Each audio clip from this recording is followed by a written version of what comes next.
Dice así la palabra de Dios. Hubo un varón de Ramataim de Sofín, del monte de Efraín, que se llamaba Elcana, hijo de Jeroán, hijo de Eliú, hijo de Tohu, hijo de Suf, efrateo. Y tenía él 2 mujeres. El nombre de una era Ana, y el de la otra Penina. Y Penina tenía hijos, mas Ana no los tenía. Y todos los años aquel varón subía de su ciudad para adorar y para ofrecer sacrificios a Jehová de los ejércitos en Silo, donde estaban 2 hijos de Elí, Ofni y Finés, sacerdotes de Jehová. Y cuando llegaba el día en que Elcana ofrecía sacrificios, daba a Penina su mujer, a todos sus hijos y a todas sus hijas, a cada uno su parte.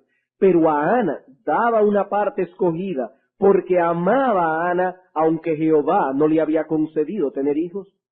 Y su rival la irritaba, enojándola y entristeciéndola, porque Jehová no le había concedido tener hijos. Y así hacía cada año. Cuando subía a la casa de Jehová, la irritaba así, por lo cual Ana lloraba y no comía. Y Elcana su marido le dijo: Ana, ¿por qué lloras? ¿Por qué no comes? ¿Y por qué está afligido tu corazón? ¿No te soy yo mejor que 10 hijos? Y se levantó Ana después que hubo comido y bebido en Silo.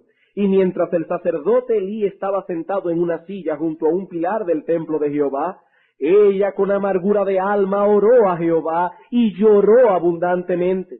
E hizo voto diciendo: Jehová de los ejércitos, si te dignares mirar a la aflicción de tu sierva, y te acordares de mí, y no te olvidares de tu sierva, sino que dieres a tu sierva un hijo varón, yo lo dedicaré a Jehová todos los días de su vida, y no pasará navaja sobre su cabeza. Debo recordar que en estos momentos nos encontramos considerando el método que los padres deben emplear o debemos emplear con miras a alcanzar la meta de criar a nuestros hijos en el temor del Señor. En las Escrituras no solo encontramos cuál es la meta que debemos como padres procurar alcanzar, sino también cuál es el método que nos permitirá llegar a la meta. Hemos dicho ya que esa metodología contiene 3 brazos. En primer lugar, debe haber una cuidadosa y concienzuda educación religiosa. En segundo lugar, debemos reforzar esa instrucción, esa educación apropiadamente, haciendo un uso juicioso de la disciplina por un lado y de palabras de aliento por el otro, dependiendo, por supuesto, del caso. Y en la tarde de hoy comenzaremos a considerar el último de los elementos que conforman esa metodología. Recuerden, ya hemos visto la meta, estamos ahora en la metodología, luego veremos la manera. Y el último de los elementos de la metodología es la oración regular y constante de los padres por los hijos. Así como es necesario que instruyamos a nuestros hijos, que reforcemos esa instrucción positiva y negativamente, así también es necesario que oremos por cada uno de ellos. La labor que tenemos por delante es espiritual y por lo tanto no podremos llevarla a cabo efectivamente en nuestras propias fuerzas. Nuestros hijos tienen un corazón que necesita ser purificado, una corrupción interna que debe ser destronada, y eso no podrá ser posible sin la intervención del poder divino. Solo Dios puede hacer eso en la vida de nuestros hijos. Él ha prometido actuar a través de medios y es por eso que debemos ser responsables en aplicar las enseñanzas que encontramos en la palabra de Dios al respecto. Debemos hacer lo que estamos supuestos a hacer porque es en ese contexto que Dios actuará. Nosotros no somos fatalistas, no nos sentamos a esperar con los brazos cruzados que Dios actúe. Dios actuará, pero Él usará medios. Sin embargo, no debemos pensar que por el simple hecho de usar los medios ya todo va a salir como debe salir. No nos olvidemos que es Dios quien ha de actuar. Y Él nos ha dicho en su palabra que Él actúa cuando su pueblo ora. Él nos ha dicho en su palabra que debemos orar. ¿Qué se supone que debemos pedir en oración? Debemos pedir que Dios obre en nuestros hijos, en cada uno de ellos. debemos pedirle que Dios bendiga nuestros esfuerzos a corto y a largo plazo. Estamos cosechando o estamos sembrando, con la esperanza de cosechar en esta vida y en la eternidad. Por lo tanto, debemos pedir que Dios bendiga nuestros esfuerzos en esta vida y en la vida venidera. ¿Cómo se supone que debemos orar? Bueno, debemos orar humildemente, no como alguien que tiene derecho a demandar la bendición que desea, sino más bien como alguien que va delante de un soberano clamando por misericordia.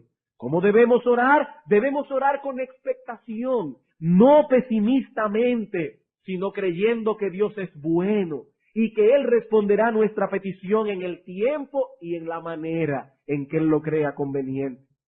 Pero no solo debemos orar humildemente y con expectación, sino también con perseverancia.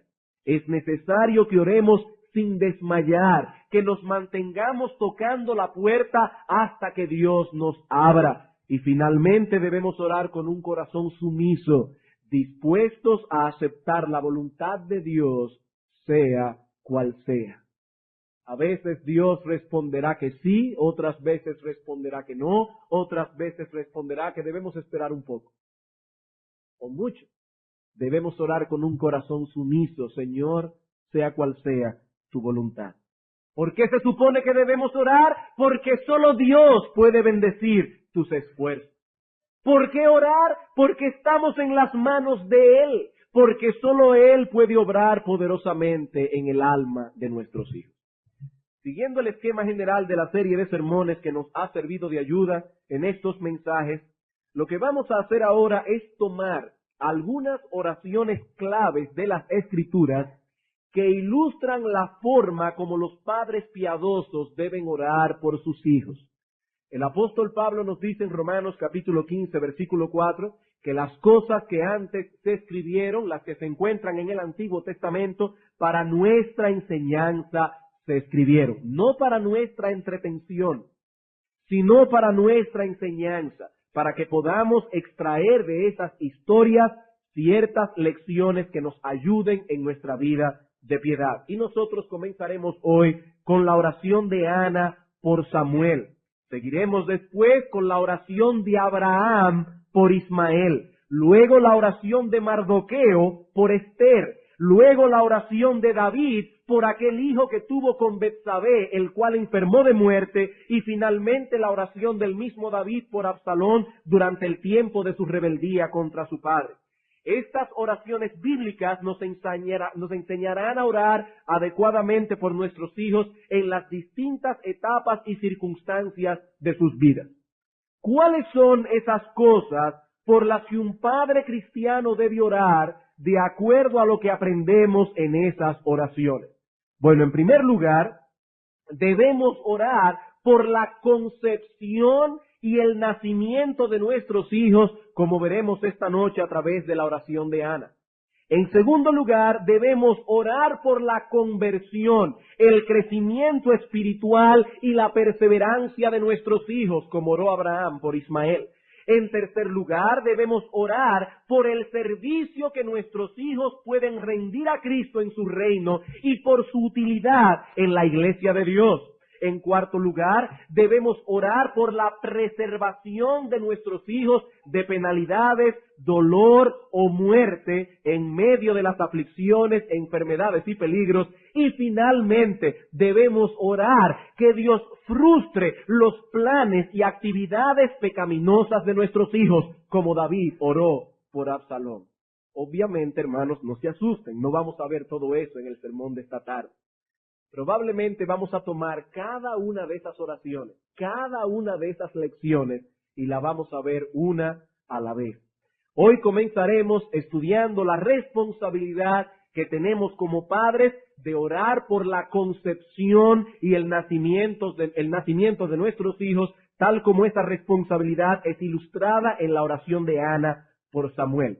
Veamos entonces, en primer lugar, la amarga prueba de Ana que dio lugar a su oración. La amarga prueba que dio lugar a la oración. Hermanos, para nosotros poder comprender la aflicción de Ana y qué tan dura era su prueba, tenemos que hacer un esfuerzo de imaginación para tratar de ponernos en su lugar. En el versículo 2 que leímos, se nos dice que Elcana tenía 2 mujeres, no una esposa y una amante o una concubina. Él tenía 2 esposas legales, lo cual creaba de entrada una situación difícil para Ana y para la otra esposa, pero sobre todo para Ana. No es mi intención en esta noche tratar con este asunto de la poligamia en el Antiguo Testamento, ya que eso está fuera del foco de nuestro interés. De todos modos, es útil señalar al menos 3 cosas. En primer lugar, que la enseñanza clara de las Escrituras, tanto en el Antiguo como en el Nuevo Testamento, es que la poligamia no tenía cabida en el diseño de Dios para el matrimonio desde el principio.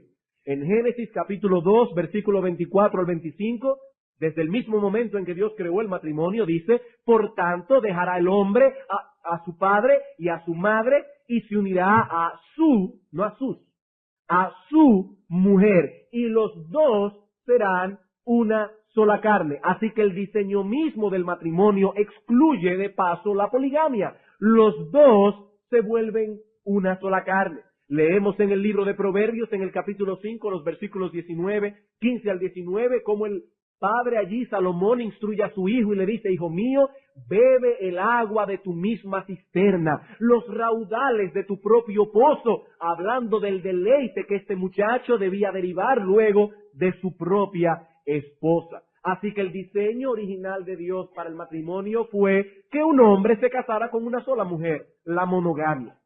En segundo lugar, que aunque este patrón fue violado en ocasiones, así como fueron violadas muchas otras cosas en la historia de Israel, no fueron violaciones tan frecuentes como algunos parecen creer. Hay personas que piensan que en el Antiguo Testamento todo el mundo practicó la poligamia. No tenemos tiempo aquí para demostrar que eso es falso, pero si leemos las Escrituras, tomando en consideración que el Antiguo Testamento cubre un periodo histórico bastante extenso, veremos que se trataba de algo extraño, que ocurría muy esporádicamente. De hecho, en los libros de Samuel, este es el único caso que se relata, el caso del Cana, es el único. Así que no es que a cada rato cualquiera tenía 2 mujeres. Eso era algo extraño en la historia de Israel. Y finalmente debemos decir que esas historias fueron registradas en las Escrituras, entre otras cosas, para enseñar al pueblo de Dios que la poligamia no funciona. La poligamia no funciona. De hecho, la unión de 2 pecadores no glorificados, o sea, un hombre y una mujer, ya trae de por sí diferencias que limar, problemas con los cuales tratar. Imagínense la de un hombre con 2 mujeres, viviendo bajo un mismo techo, las 2 teniendo igualdad de derecho.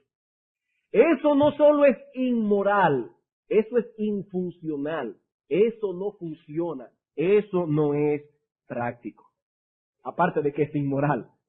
Sin embargo, lo cierto es que en el pueblo de Dios, cuando no tenían aún toda la revelación en la mano como lo tenemos ahora, se dieron casos de poligamia, y uno de ellos fue el de Elcana, quien tenía 2 esposas, Ana y Penina. Pero el problema de Ana se agravaba por el hecho de que Penina le había dado hijos a su esposo y ella no le había dado ninguno. Versículo 2, dicen al final: y Penina tenía hijos, mas Ana no los tenía. Noten, Penina no solamente le había dado un hijo a Elcana, le había dado varios hijos, y el texto da a entender que eran muchos. Versículo 4. Y cuando llegaba el día en que Elcana ofrecía sacrificio, daba a Penina su mujer, a todos sus hijos y a todas sus hijas, a cada uno su parte.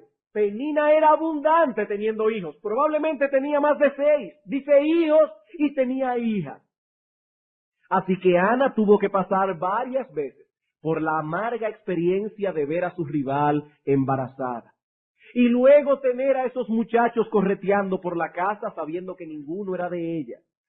Ana no podía satisfacer el deseo de su marido y el deseo de ella misma de tener hijos. Y los años comenzaron a pasar, un año tras otro, y la situación no cambiaba. Por lo menos dio tiempo para que Penina tuviera hijos. Y Ana seguía siendo estéril. Elcana estaba al tanto de la situación y trataba de ser sensible hacia su esposa, de ser sensible a su sufrimiento y aún a su vergüenza. Noten el versículo 5. Pero a Ana daba una parte escogida. Cuando él repartía para el sacrificio, a Ana le daba una parte escogida.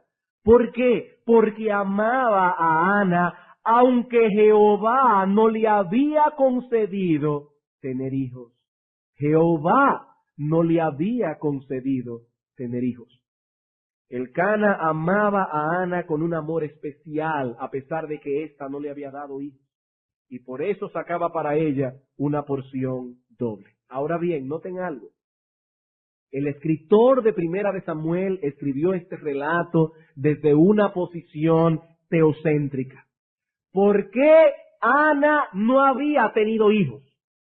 Bueno, en ese tiempo no habían aparatos como los que tenemos hoy, no habían buenos ginecólogos y no aparece aquí cuál era la razón fisiológica. No aparece aquí cuál era la razón orgánica. Pero sea cual sea la razón, a la larga, la razón primaria por la que Ana no tenía hijos es porque Dios, el Dios Todopoderoso que hace las cosas conforme al designio de su voluntad, no le había dado el tener hijos. Dios no le había concedido esa bendición. Ana debía aprender una lección en ese sentido. La concepción de un niño no está en nuestras manos. Eso está en las manos de Dios. Es Dios quien da a algunas mujeres el tener hijos. Y es Él mismo quien da a otras el no tenerlos. ¿Cuál es la lección que Ana necesitaba aprender? Que nuestro Dios es sabio, amoroso y bueno y sabe por qué hace las cosas de un modo en un caso y de otro modo en otro caso. ¿Por qué a unos sí y por qué a otros no? Debemos confiar en que Él sabe lo que está haciendo. Es por eso que debemos orar por la concepción de nuestros hijos, porque eso está en las manos de Dios. Yo sé que hay aquí en esta noche muchas parejas jóvenes que por una razón u otra aún no tienen hijos. Hermanos, oren por esto, porque eso está en las manos de Dios. Eso no ocurrirá cuando nosotros lo querramos, sino cuando Él quiera. ¿Y saben algo? Ana sabía esto. Ana sabía, porque era israelita, porque era judía, que eso estaba en las manos de Dios, pero no aceptaba en su corazón el hecho de que Dios no quisiera darle esa bendición. Ella no entendía por qué las cosas tenían que ser así. Probablemente esta mujer pasó por períodos de terrible soledad al no sentir el amor de Dios. Tal vez ella pensaba en su interior que por una razón desconocida Dios la estaba castigando. Tal vez ella pensó en muchas ocasiones que Dios la había desechado, que ella no era hija de Dios. Ana tenía problemas en su corazón con Dios, porque ella sabía que Dios no le había concedido tener hijos. Pero la prueba de Ana era más dura aún, por causa de la crueldad de la otra esposa de su marido. Versículo 6. Y su rival la irritaba, enojándola y entristeciéndola, porque Jehová, otra vez, no le había concedido tener hijos. Me imagino cada vez que Penina salía embarazada, iba donde Ana a decirle: te tengo una buena noticia. Estoy embarazada otra vez. Tal vez Penina molestaba a Ana con comentarios irónicos e hirientes. ¿Y por qué será, Ana, que Dios no te quiere dar hijos? ¿No será que habrás hecho algo malo y ahora te está castigando? ¿O es que a ti no te gustan los niños? Es muy bueno, Ana, tener hijos cuando uno está joven y todavía tiene todas las fuerzas para criarlos. El tiempo se te está yendo de las manos, Ana. Hermanos, debemos aprender de este texto a tener un sentido común santificado que nos guarde de hacer comentarios impropios en ciertas ocasiones. En el caso de Penina eran comentarios irónicos hechos con el propósito expreso de herir. Pero muchas veces las personas caen en ese error por falta de sentido común. No tienen juicio. Molestan y hieren al otro porque no piensan antes de hablar. No toman en cuenta el dolor que pueden causar con sus palabras y observaciones. Ven a una pareja que tiene años sin tener hijos y entonces le preguntan, ¿y por qué ustedes no comienzan a tener hijos? Y entonces la esposa o el esposo tiene que responderle, no tenemos tiempo buscando, pero no hemos podido tenerlos todavía. Ese comentario está fuera de lugar. Hermano, a veces debemos orar al Señor que nos ayude a mortificar la curiosidad, porque esa curiosidad puede llevarnos a hacer preguntas impropias. O van a la funeraria y quieren que la esposa del muerto le cuente todos los detalles de cómo fue que su esposo murió. ¿Cuál es el uso? O las hermanas casadas que van a algunas de las solteras y le dicen, ¿cuándo es que usted va a casar?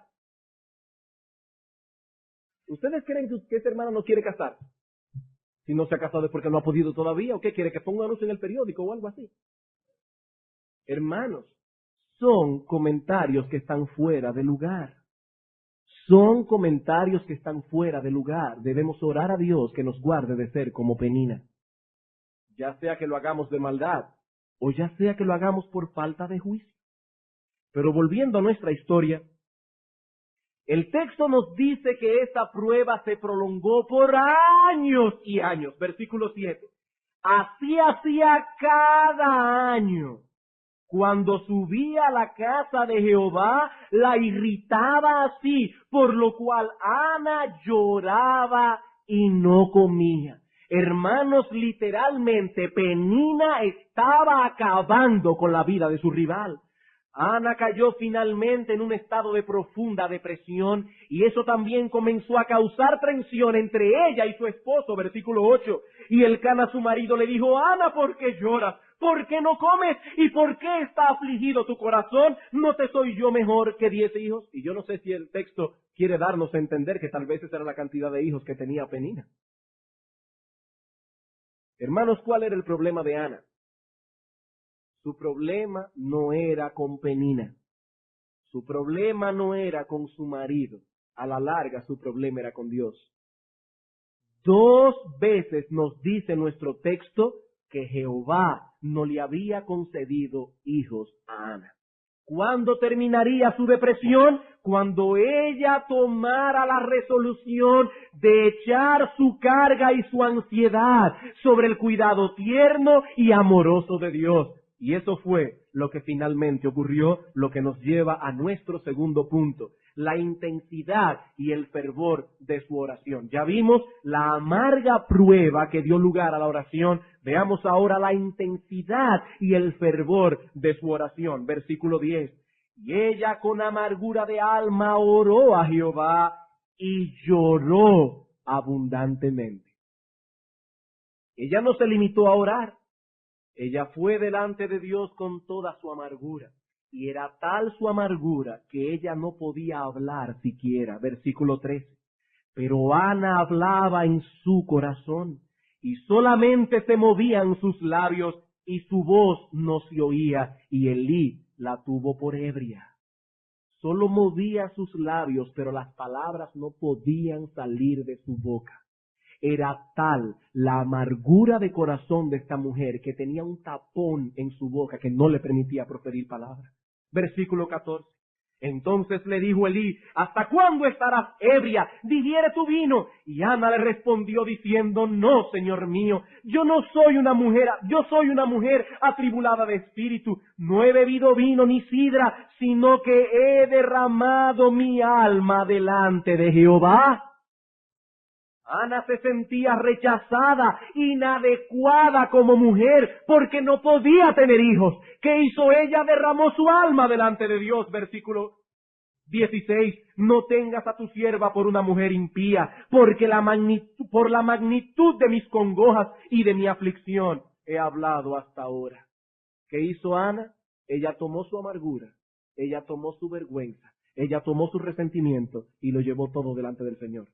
He derramado mi alma, dice ella, delante de Jehová.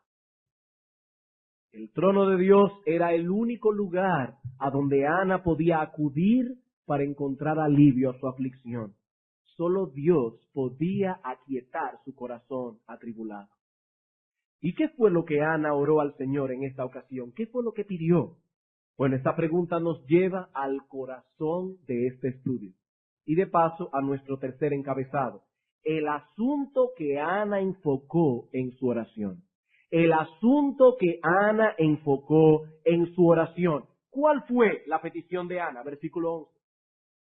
E hizo voto diciendo, Jehová de los ejércitos, si te dignares mirar a la aflicción de tu sierva, y te acordaras de mí, y no te olvidares de tu sierva, sino que dieres a tu sierva un hijo varón, yo lo dedicaré a Jehová todos los días de su vida, y no pasará navaja sobre su cabeza.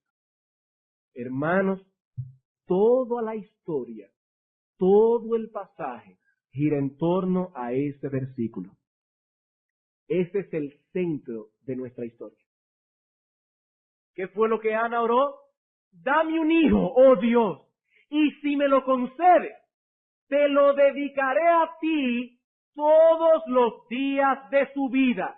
Ella estaba dispuesta a dedicar este hijo al servicio de Dios, aunque eso implicara el separarse de la criatura por la que tanto esta mujer había sufrido. Ese es el centro del asunto. Señor, si me das un hijo, te prometo que no voy a permitir que mi corazón lo idolatre. Te prometo que voy a luchar porque este hijo no se convierta en un obstáculo en mi relación contigo. El deseo que Ana tenía por salir embarazada se había convertido en un problema entre ella y Dios. Y en ese momento el problema había sido resuelto. Ana seguía deseando un hijo, pero no estaba dispuesta a continuar permitiendo que esa criatura se interpusiera entre ella y su Dios. Hermanos, esa es la gran lección que nos enseña este texto. La gran lección.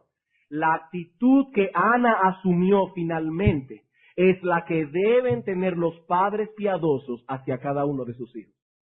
Yo sé que tal vez al comenzar esta prédica algunos pensarán, bueno, pero yo tengo los hijos que iba a tener, esta prédica no es para mí. No, hermanos, aquí estamos predicando a todos los padres, porque esa actitud que tuvo Ana deben tenerlo los padres con cada uno de los hijos que van a tener o que ya tienen. Hermanos, Dios no nos da los hijos para que los idolatremos. Dios no nos da los hijos para que hagamos un uso egoísta de ellos. No son posesiones que vamos a manipular a nuestro antojo para cumplir nuestras ambiciones y necesidades personales. Como alguien ha dicho, los hijos son dados a los padres para que los moldeen, no para que los retengan. Para que los amen, no para que los adoren. Nuestros hijos pertenecen a Dios, al igual que todas las cosas que poseemos. Algún día se casarán, algún día se irán del hogar, y nosotros que nos hemos quemado las pestañas criándolos, pasaremos a un segundo plano. Hermanos, esa no es la ley de la vida como algunos dicen, esa es la ley de Dios. Es la ley de Dios. Fue Dios quien planificó que las cosas serían de ese modo. Y cuando un padre o una madre crea una atadura tan fuerte hacia los hijos que luego se resisten a dejarlos ir para formar un hogar independiente, ese padre o esa madre está actuando contra el diseño de Dios, se está oponiendo al plan de Dios, a la ley de Dios. Padres que me escuchan, no esperen que sus hijos estén grandes para tomar la resolución que Ana tomó antes de que Samuel fuera engendrado. No debemos esperar que lleguen a una edad casadera para pensar en esto. Eso debe ser resuelto antes de que nazcan, antes de que sean concebidos. Debemos orar fervientemente a Dios que nos libre de tener un espíritu posesivo, un espíritu egoísta que nos lleve a retener a nuestros hijos, que nos libre de pensar que ellos nos pertenecen, que podemos retenerlos a nuestro antojo. Ellos pertenecen a Dios y han sido puestos en nuestras manos por cierto período de tiempo. ¿Para qué? Para que los moldeemos conforme al modelo que Dios nos ha trazado en su palabra, para que ellos lleguen a ser adultos independientes, para que puedan cumplir sin impedimentos el plan de Dios para ellos. Y yo te pregunto, hermano, ¿es esa la actitud que tienes hacia cada uno de tus hijos? ¿Has orado alguna vez a Dios que te libre de tener un amor idolátrico hacia tus hijos? Que te dé una disposición correcta hacia cada uno de ellos. Pastor, ¿y cómo puedo yo saber si acaso no tengo yo una actitud idolátrica hacia mis hijos? Bueno, comienza a preguntarte hasta qué punto han sido tus hijos culpables de que tú trastornes tu escala de valores y de prioridades. Por ejemplo, ¿han venido tus hijos a ocupar el lugar que le correspondía a Dios en tu vida? O quizás en una forma más palpable, ¿han venido tus hijos a ocupar el lugar que le corresponde a tu esposo, hermana? ¿O que le corresponde a tu esposo, a tu esposa, hermano? La Biblia dice que la relación primaria en el hogar es la relación del esposo con la esposa, de la esposa con el esposo. La relación con los hijos debe ir después. Si tus hijos están ocupando ese lugar, tú eres un idólatra. Tú has violado el plan de Dios. Si tú tienes que estar al tanto de todas las cosas que hacen tus hijos, a pesar de que ya están casados, tú tienes un amor idolátrico por ellos. Tú has violentado el plan de Dios. Ese no es el plan de Dios. El plan de Dios es que los padres, los esposos, amen a sus esposas como Cristo amó a la iglesia esté sujeta a Cristo, a su esposo como la iglesia a Cristo. Ese es el plan. Y los hijos no pueden intervenir en eso. Ellos deben saber que los amamos con un amor grande, profundo, pero que no son un obstáculo en la relación matrimonial. Otra pregunta, hermano. ¿Comprometes en ocasiones los principios bíblicos para no entrar en polémica con tus hijos? ¿Has llegado a comprometer principios que están claros en la palabra de Dios porque tienes el temor de perder el favor de ellos? ¿Porque quieres mantenerlos contentos contigo? ¿Porque tienes el temor de perder sus afectos? Si eso es así, tú has pecado contra Dios. Tú tienes un amor idolátrico por tus hijos. Tú has violentado el plan de Dios. Padres, este asunto es crucial. Debemos orar insistentemente a Dios que nos dé una disposición correcta hacia nuestros hijos. ¿Qué dijo Ana? Señor, dame un hijo, y si me lo das, es tuyo, yo no voy a retenerlo. Yo no voy a crear una atadura pecaminosa con mi hijo. Yo no voy a idolatrar esa criatura. Hemos visto entonces hasta ahora la prueba que dio lugar a la oración, la intensidad y el fervor de su oración, el asunto enfocado en la oración. Veamos ahora en cuarto lugar la serenidad que Ana experimentó después de haber orado. La serenidad que Ana experimentó después de haber orado. Versículo 18. Y ella dijo, halle tu sierva gracia delante de tus ojos. Y se fue la mujer por su camino y comió, y no estuvo más triste. Es interesante esto. La oración de Ana no había sido respondida todavía, pero su corazón había cambiado por completo. Todavía Ana no había ido al ginecólogo y había visto que la prueba de embarazo era positiva, pero la tristeza ya no se percibía en su rostro. ¿Saben por qué? Porque Ana había resuelto su problema con Dios. Con Dios. Una vez el asunto fue tratado delante del trono de Dios, la paz y el gozo volvieron a su vida. Ana dejó de pelear con Dios. Y debemos suponer que el cambio de Ana fue notorio en medio de su familia. Esta mujer estaba sumida en una profunda depresión. Ni siquiera comía, pero ahora todo era distinto. Ana recobró el apetito y la expresión sombría de su cara se había ido. Ya no estaba allí. Si Ana hubiese vivido en los días de hoy, las personas hubieran comenzado a preguntarse, ¿será que se está tratando con un psicólogo? ¿O que habrá ido al psiquiatra? ¿O será que Ana está tomando pastillas para los nervios? ¿O algún tipo de estimulante? No. Ana había resuelto su problema en el trono de la gracia y eso fue suficiente. Hermanos, es triste ver a los cristianos hoy día, con todos los recursos que Dios ha puesto a nuestro alcance, mendigando las cosas que el mundo puede ofrecer para poder tener un poco de paz. El asunto tiene que ser resuelto con Dios, no con pastillas para los nervios, no con estimulantes, no con psiquiatras o psicólogos. El asunto tiene que ser resuelto con Dios. Hermanos, ¿cuántas veces estamos tan dispuestos a hablar de nuestros problemas con todo el mundo, menos con quien tenemos que hablarlo? Todo el mundo se entera de lo que nos pasa. Todo el mundo se entera de las cosas que tenemos en el corazón, menos Dios. Pero Ana no era así. Ana había resuelto su problema en el trono de la gracia. Queremos que todos se enteren para que nos compadezcan, pero se nos hace tan difícil ir delante de Dios y echar nuestra ansiedad sobre Él, sabiendo que Él tiene cuidado de nosotros. ¿Qué dice el salmista? En el día que temo, yo en ti confío. ¿Qué dice el apóstol Pablo en Filipenses capítulo 4, versículo 6? Por nada estéis afanosos. ¿Y qué debemos hacer? Sean conocidas vuestras peticiones delante de Dios. Ah, pastor, pero es que yo he orado por eso y sigo ansioso.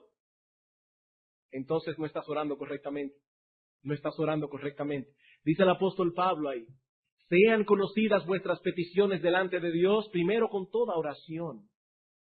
Y la palabra ahí se refiere a ese tipo de oración a través de la cual el creyente enfoca a la persona de Dios. No es ese creyente que entra apresuradamente delante del trono y le lleva al Señor como esas carticas que escribíamos a los Reyes Magos cuando creíamos en esas tonterías. Sino el creyente que va delante de Dios y comienza diciendo, Señor, tú nos has sido refugio de generación en generación. Señor, antes que formases la tierra y el mundo desde el siglo y hasta el siglo, tú eres Dios. Señor, tú eres inmutable, tú eres eterno, tú eres mi Padre, tú me conoces, tú eres un Dios bueno, perdonador, grande en misericordia para con todos los que te invocan. Es a ese Dios que yo he venido a orar en esta tarde, o en esta noche, o en esta mañana. Con toda oración y súplica. Cuando ya hemos enfocado la persona de Dios y sabemos delante de quién estamos, Señor, he aquí mi petición. ¿Y qué termina diciendo Pablo? Con acción de gracias. Recordando todas aquellas cosas que Dios ha hecho por ti, hermano. Todas aquellas cosas que Dios ha hecho por ti, hermana. ¿Y qué va a pasar? ¿Que el problema se resolverá? No, tal vez no. Pero la paz de Dios, que sobrepasa todo entendimiento, guardará vuestros corazones y vuestros pensamientos en Cristo Jesús. ¿No fue eso lo que pasó con Ana? Ana seguía sin hijos y probablemente Penina seguía molestándola. Pero el problema había sido resuelto en la raíz. ¿Cuál era la raíz del problema? Que Ana no había aceptado hasta ese momento el hecho de que Dios es soberano y que tiene derecho a hacer todas las cosas conforme al designio de su buena voluntad. Pero ahora la perspectiva de la vida había cambiado para ella. Ana poseía ahora un conocimiento experimental más profundo de Dios y de sus caminos. ¿Le quitó ese conocimiento su deseo de tener hijos? No. El hecho de que ahora ella conociera a Dios más profundamente no aminoró su deseo. pero le dio las herramientas necesarias para manejar la situación de ahora en adelante. Ana podía ahora trabajar con su corazón en medio de la aflicción. Ana le había dado un decreto a su alma. Dios tiene derecho a hacer con mi vida lo que le plazca, y yo no seguiré peleando más contigo, Dios. Eso fue lo que le trajo paz a su alma. Ana estaba en paz con Dios, y eso era evidente en su cara y en su apetito. Ella no tuvo que tomar pastillas ni siquiera para comer. El tener paz con Dios cambió completamente la vida de esta mujer. Veamos ahora finalmente nuestro quinto encabezado. El lugar estratégico de esta oración en la vida de Ana y en la historia del pueblo de Dios. Versículo 20. Aconteció que al cumplirse el tiempo después de haber concebido, Ana dio a luz un hijo y le puso por nombre Samuel, diciendo: por cuanto lo pedí a Jehová. La respuesta de Dios a la oración de Ana fue positiva. Recuerden que ella estaba en paz con Dios, no importara cuál fuera la respuesta. No importara la respuesta, pero a Dios le plugo responder positivamente su oración. Por eso le llamó Samuel, del hebreo Shamuel. Dios ha escuchado. Dios ha escuchado. Samuel no debía olvidar nunca que su existencia se debía a la oración de su madre. Pero la madre tampoco olvidó que ella había hecho una promesa, por lo que se apresuró a hacer lo que había prometido tan pronto como fue posible. Capítulo 1, versículos 22 al 28. Pero Ana no subió, sino que dijo a su marido: yo no subiré a adorar hasta que el niño sea destetado, para que lo lleve y sea presentado delante de Jehová y se quede allá para siempre. Y Elcana su marido le respondió: haz lo que bien te parezca, quédate hasta que lo destetes, solamente que cumpla Jehová su palabra. Y se quedó la mujer y crió a su hijo hasta que lo destetó. Después que lo hubo destetado, lo llevó consigo con 3 becerros, un efa de harina y una vasija de vino, y lo trajo a la casa de Jehová en Silo. Y el niño era pequeño, y matando el becerro, trajeron al niño a Elí. Y ella dijo: oh Señor mío, vive tu alma, Señor mío. Yo soy aquella mujer que estuvo aquí junto a ti orando a Jehová. Por este niño oraba, y Jehová me dio lo que le pedí. Yo pues lo dedico también a Jehová. Todos los días que viva será de Jehová. Y adoró allí a Jehová. Y es interesante notar que es en ese momento, no antes, cuando Ana irrumpe en la adoración gozosa del capítulo 2. Dice: y Ana oró y dijo: mi corazón se regocija en Jehová, mi poder se exalta en Jehová, mi boca se ensanchó sobre mis enemigos, por cuanto me alegré en tu salvación. ¿Saben lo que es eso? El gozo de la obediencia. No fue cuando salió embarazada que Ana dijo ese cántico. Fue cuando ella entregó a su hijo. Fue cuando lo dejó en el templo. Ana estaba gozosa porque por fin pudo conceder lo que había prometido. Ese es el gozo de la obediencia, no el gozo de la oración respondida. Mi alma te exalta, decía Ana. Ana no se olvidó de su hijo. Vean el capítulo 2, versículo 19. Y le hacía a su madre una túnica pequeña, y se la traía cada año. Esta mujer veía a su hijo una vez al año, cuando subía con su marido para ofrecer el sacrificio acostumbrado. Ana no olvidó a su hijo, pero sí estuvo dispuesta a cumplir con su promesa. ¿Cómo termina la historia de Ana? Vean los versículos 20 al 21, es el último texto de la Biblia que habla de Ana. Ya nunca más se vuelve a mencionar.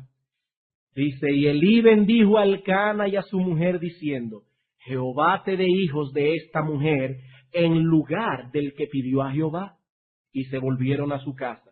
Y visitó Jehová a Ana, y ella concibió y dio a luz 3 hijos y 2 hijas. Y el joven Samuel crecía delante de Jehová. Hermanos, Dios visitó a Ana y ella concibió. ¿Y saben lo que yo veo en este texto? Una visión muy distinta a la que tienen muchos hoy día con respecto a los hijos. El concepto que muchos tienen hoy, y tristemente incluyendo a muchos que profesan la fe, es que debemos tener la menor cantidad de hijos posible y mientras más tarde mejor. Pero ese no es el concepto que extraemos de las Escrituras, no, hermanos. Salmo 127. Salmo 127. Versículos 3 al 5. He aquí, dice el salmista, herencia de Jehová son los hijos, cosa de estima, valiosa el fruto del vientre, como saetas en mano del valiente. Así son los hijos habidos en la juventud. Bienaventurado el hombre que llenó su aljaba de ellos, no será avergonzado cuando hablare con los enemigos en la puerta. Y en el Salmo 128, bienaventurado todo aquel que teme a Jehová, que anda en sus caminos. ¿Cómo será bienaventurado este hombre? Cuando comiere el trabajo de tus manos, bienaventurado serás y te irá bien. Tu mujer será como vid que lleva fruto a los lados de tu casa. ¿Qué frutos? O tus hijos que crecerán como plantas de olivos alrededor de tu mesa. Hermanos, esa es la visión de las Escrituras. Yo no estoy diciendo con esto que no debemos planificar, o que una mujer debe salir embarazada todos los años hasta que ya no pueda concebir más, ¿no? Hay muchos factores que debemos tomar en cuenta en esto, pero lo que estamos diciendo es que debemos examinar nuestros corazones si no nos hemos dejado atrapar por la filosofía hedonista y egoísta de nuestra generación que rehúye todo tipo de responsabilidad y de trabajo arduo. Es que los tiempos están duros. Mire, olvídese que eran más duros en ese tiempo. Eran más duros en ese tiempo, no había microondas, no había biberones como los de ahora, pañales desechables, nada de eso. Pero los hijos son una bendición de Dios, son herencia de Jehová, cosa de estima, dice el salmista. Y si no estás viendo las cosas desde esta perspectiva, hay algo que no está caminando bien. Hermano, ¿qué harías tú si Dios te visitara como visitó a Ana? ¿Cómo recibirías la visita? Dios pasó por esa casa y vinieron 5 muchachos. ¿Recibirías tú esta visita como una bendición del Altísimo? ¿O dirías qué voy a hacer ahora? ¿Recibirías eso con agrado o con amargura de corazón? Eso es una visitación de Jehová. Hermanos, los hijos son una bendición de Dios. Pero nosotros no queremos trabajar. No queremos pasar malas noches. No queremos levantarnos a las 3 de la mañana a dar un biberón a un muchacho. Ese es el problema a la larga. Ese es el problema. Hermanos, es una cosa de estima el fruto del vientre. Eso es una herencia de Jehová. Bienaventurado el hombre que llena su aljaba de ellos en la juventud. En la juventud. Es bienaventurado, bendito ese hombre. Bendita esa mujer.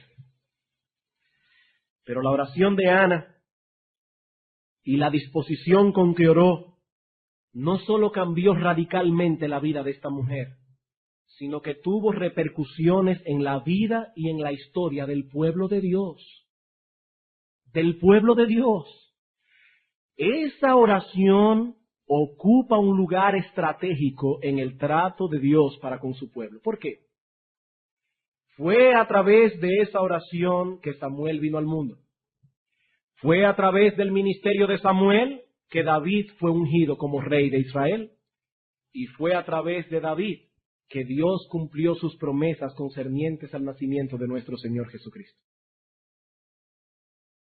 ¿Cómo iba Ana a suponer que su oración tendría un alcance tan vasto y tan extraordinario? ¿Cuándo se iba a imaginar esta mujer tal cosa? Hermano, ¿quién sabe el papel que algunos de nuestros hijos jugarán en la historia del pueblo de Dios como resultado de nuestras oraciones y de haber sido criados en el contexto de la disposición encerrada en esta oración. Señor, reconozco que mis hijos son tuyos y que me los has dado para que los moldee, no para que los retenga.